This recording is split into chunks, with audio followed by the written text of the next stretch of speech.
Ravi de vous retrouver sur les antennes de la télévision nationale. Au sommaire de ce journal, la préservation de l'environnement, l'Union nationale des impactés du bassin du Concouré s'implique et c'est dans cette optique que se tient la première édition du forum sur les barrages hydroélectriques présidé par le Premier ministre Amadou Ouriba. Rencontre de concertation entre le ministère de l'Agriculture et de l'Élevage et celui du Commerce et de l'Industrie. L'objectif est de mettre en place un mécanisme institutionnel et normatif pour faciliter la collaboration entre les deux départements. À venir également le festival sur la gastronomie malaisienne. Cet événement, qui est à sa 3e édition, met en valeur l'art culinaire de ce pays d'Asie du Sud-Est, influencé par un mélange de saveurs chinoises et indiennes. C'est tout pour le sommaire. Bonjour à tous et bienvenue dans ce 13h. C'est un appel à la préservation de l'environnement que vient de lancer l'Union nationale des impactés du bassin du Concouré à travers le lancement de la première édition du forum sur les barrages hydroélectriques présidé par le Premier ministre. En plus des membres du gouvernement, la rencontre a mobilisé les partenaires techniques et financiers et les autorités locales. Ousmane Bangoura, bureau de presse de la primature. À Conakry, ils sont venus des différentes localités impactées par les aménagements hydroélectriques du bassin de Concouré. L'objectif, échanger sur les défis liés à l'environnement, aux infrastructures et au développement durable. Cette première édition du forum, portée par l'Union nationale des impactés du bassin de Concouré, UNIBAC, a rassemblé les présidents des délégations spéciales, des partenaires techniques et plusieurs personnalités du pays. Aujourd'hui, il est de notre devoir de rappeler les réalités encore douloureuses. Des milliers de familles déplacées vivent encore sans relogement digne ni définitif. Des terres agricoles et zones de pâturage englouties sans compensation aucune. Des échanges francs sur les impacts environnementaux et sociaux ont permis de poser des bases d'un plaidoyer collectif en faveur d'une gestion plus inclusive et durable du bassin. Président de la cérémonie d'ouverture, le Premier ministre Amadou Ouriba a salué l'initiative et réaffirmé l'engagement de l'État à accompagner les efforts de préservation de l'environnement tout en valorisant le potentiel énergétique du pays. Régler ce problème, c'est un devoir d'abord moral. Le second élément, c'est un devoir de justice. Mais le troisième élément, qui est non négligeable, ne pas s'occuper des impactés, c'est sacrifier l'avenir de la Guinée. Le Concouré est le fleuve qui a été et qui est aujourd'hui le fleuve par excellence où les investissements les plus importants que la République de Guinée a pu engager se retrouvent autour de ce fleuve. Donc il faut que l'écosystème dans sa globalité soit un écosystème vertueux où les ressources sont protégées. Et ces ressources, c'est d'abord les hommes et les femmes qui vivent dans la zone. Ce forum se veut désormais une rencontre annuelle de dialogue et de suivi des engagements pris. Un signal fort pour concilier développement énergétique et durabilité environnementale dans le bassin de Concouré. Ouverture ce mercredi à Conakry de la table ronde des hydrocarbures. Cet événement, piloté par la Direction nationale des hydrocarbures, permettra de faire le point sur les acquis et défis auxquels le secteur pétrolier guinéen fait face. Cette rencontre constitue également une étape cruciale pour l'élaboration de la politique nationale des hydrocarbures. Plus de détails avec Yann Osman Diallo. La Guinée veut accélérer son programme de recherche dans le domaine des hydrocarbures. Avec cette table ronde qui regroupe spécialistes locaux et étrangers, des réflexions sont menées pour poser les bases en vue d'engager des actions importantes pour l'exploration et la valorisation de tous les autres segments qui entrent en ligne de compte dans la gestion de l'or noir. Cet événement, cette table ronde des hydrocarbures, n'est pas un événement de plus, mais un point d'inflexion. Un moment pour faire une pause, regarder derrière, interroger nos choix, mais principalement préparer la suite. Au nom du ministre en charge des hydrocarbures, le ministre des Mines a rappelé l'enjeu de cette table ronde et tout l'optimisme qui anime la Guinée dans la recherche de l'or noir au regard d'indices concrets. Pour rappel, la recherche pétrolière en Guinée a démarré dans les années 70 et n'a enregistré que 3 forages depuis 50 ans.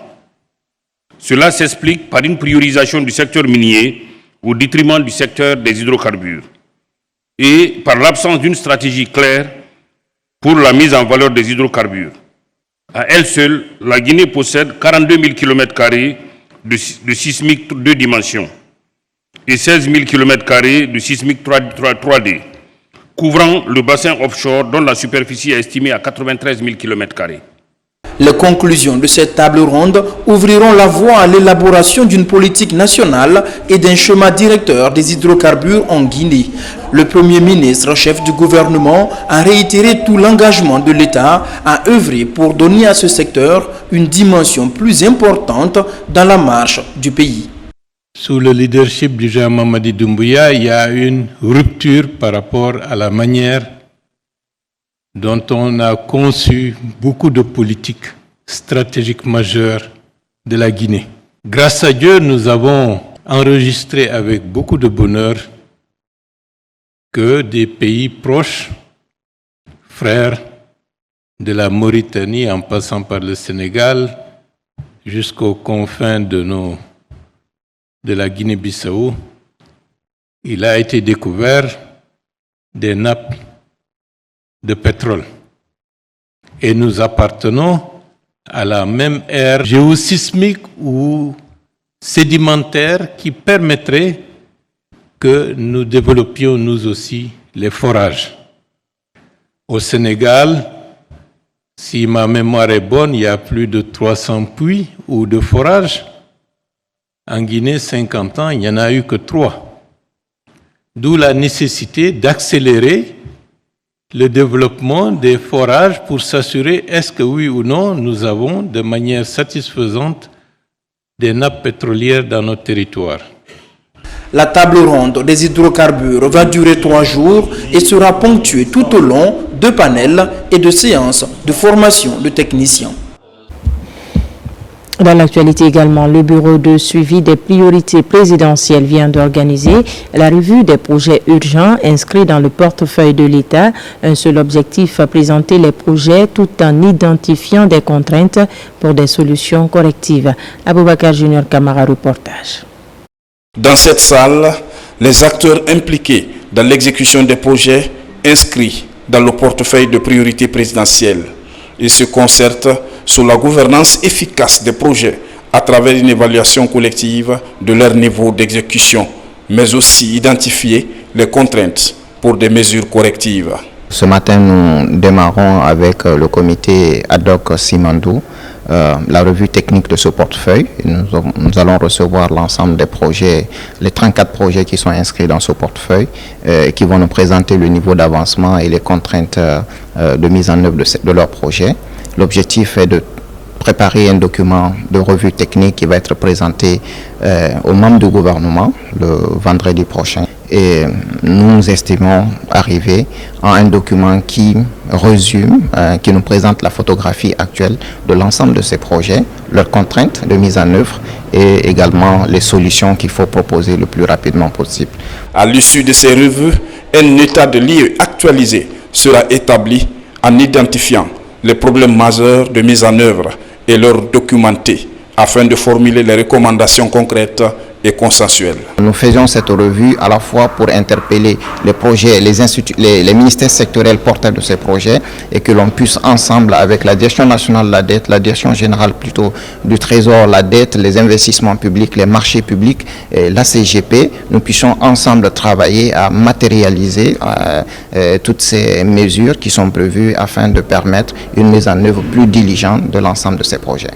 Cette présentation synthétique des projets par portefeuille et les discussions ouvertes autour des contraintes vont permettre d'élaborer une matrice de recommandations afin de corriger toutes les imperfections qui freinent l'évolution de chantier.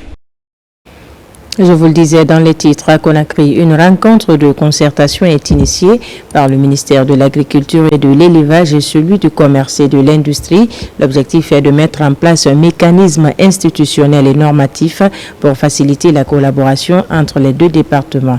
Abdul Karifa Keita, Marwan Kamara. La feuille de route de cette politique de mutualisation des actions entre le ministère de l'Agriculture et de l'Élevage et le ministère du Commerce et de l'Industrie est d'aborder de façon concertée les problématiques liées au circuit de commercialisation et surtout développer des stratégies efficaces pour stimuler la production et la transformation des produits agricoles en Guinée. Pour le développement des chaînes de valeur, il faut tenir compte du segment production, transformation et commercialisation. Donc il est important, primordial, que les deux ministères puissent travailler ensemble. Voilà pourquoi aujourd'hui ce cadre de concertation a été organisé en présence des deux ministres pour discuter d'un certain nombre de dossiers, notamment des filières à haute valeur ajoutée comme les filières d'exportation, entre autres dans la cadre, le fonio et d'autres choses. Cette rencontre est mise à profit pour échanger sur des sujets d'intérêt commun et définir des actions concrètes pour soutenir le développement du secteur agricole et industriel dans le pays.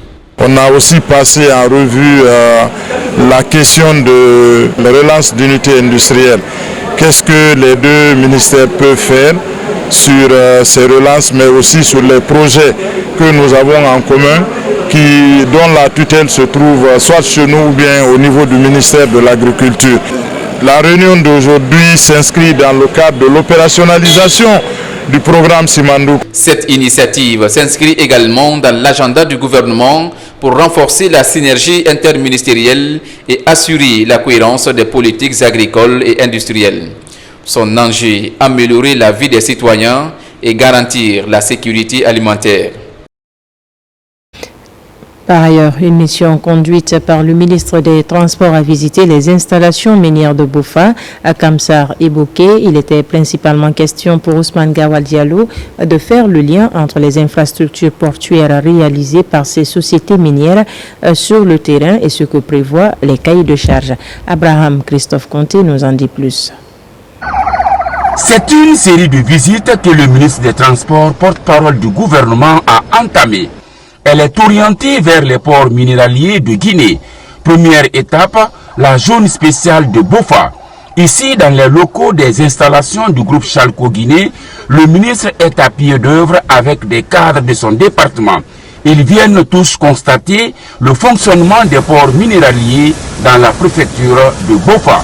Il ne s'agit pas de visiter les sites miniers, mais de visiter les infrastructures de transport avec les services du ministère des Transports qui sont concernés. Nous nous rendons sur le territoire pour prendre contact avec ceux qui exploitent le littoral, avec les activités maritimes, mais aussi les chemins de fer, dans le cadre de la réflexion globale du département des transports pour aider à la construction d'une politique plus inclusive et plus mutualisée du développement du secteur des transports. Nous n'avons que 350 km de côtes maritimes.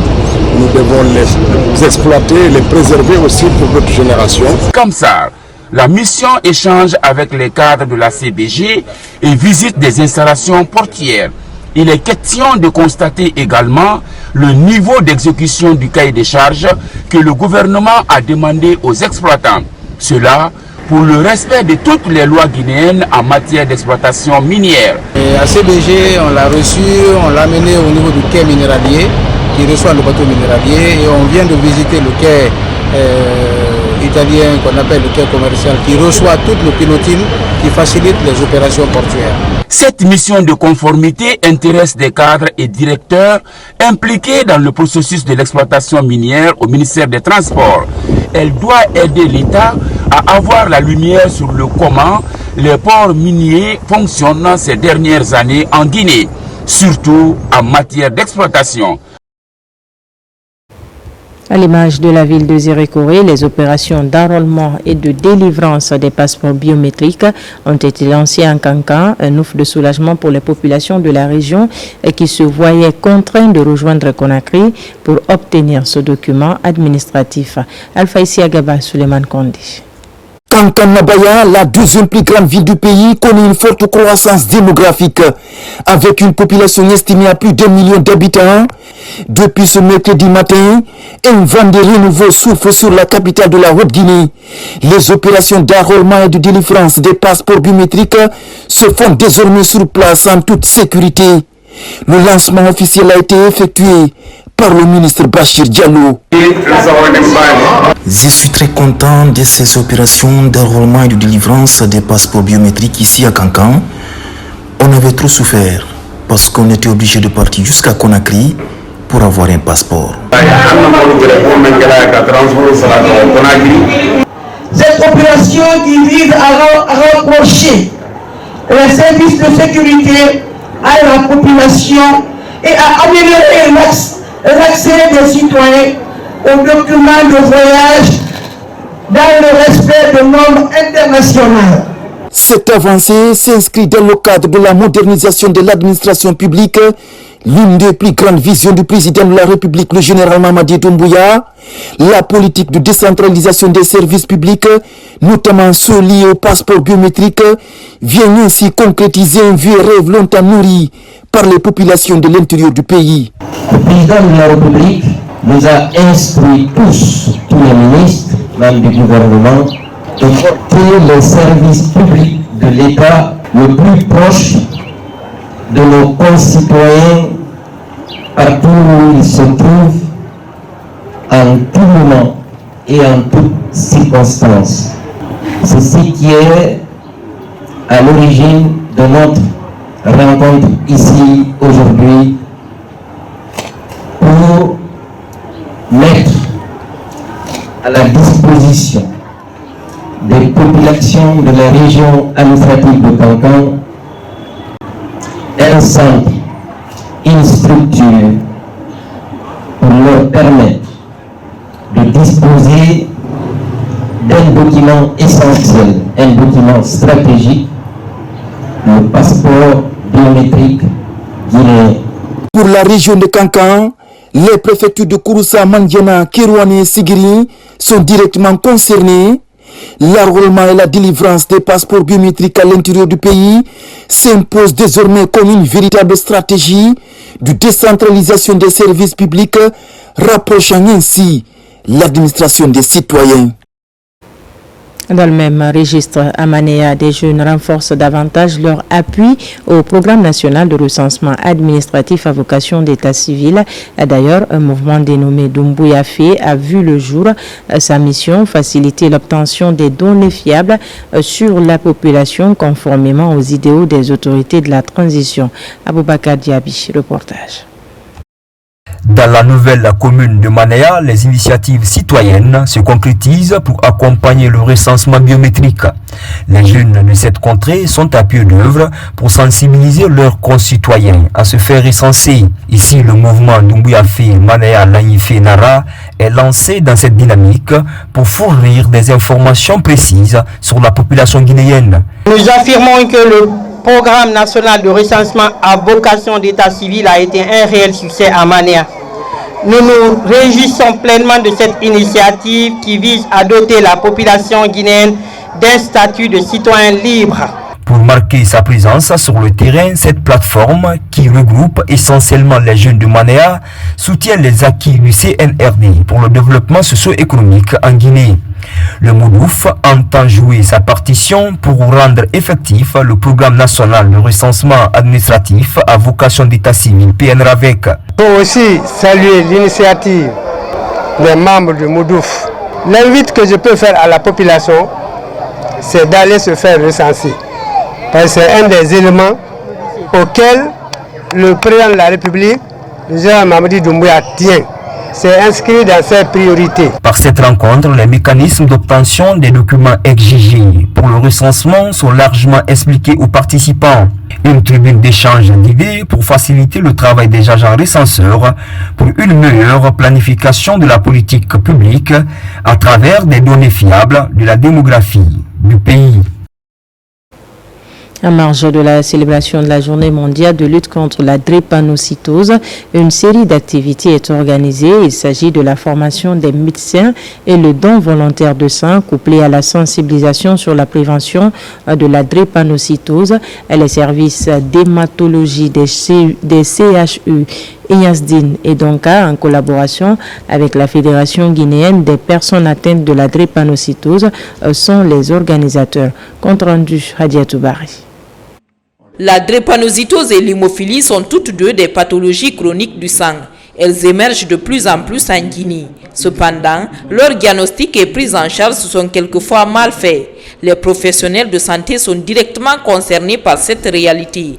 Un renforcement de capacité à leur intention est organisé pour apprendre de nouvelles notions. C'est de se renforcer en capacité pour la prise en charge des patients. Et ceux qui se verront dépassés aussi par les événements, c'est d'avoir aussi l'aptitude de référer les patients au bon moment. Parce que c'est des pathologies, si elles sont connues tôt et prises en charge correctement, les patients ont un meilleur avenir. Mais si cette prise en charge correcte n'est pas faite, cela peut être responsable de complications et parfois invalidantes. Et aux autorités de mettre en place des mécanismes qui donneront des meilleurs soins à ces patients. Avant de célébrer les mariages dans nos familles, vraiment il faut passer un test de sang dans les familles pour prévenir ou du moins réduire la survenue de cette maladie parce qu'elle est héréditaire. La session de formation regroupe des médecins des structures privées et des étudiants en médecine. L'initiative est de les impliquer davantage dans la lutte contre la drépanocytose.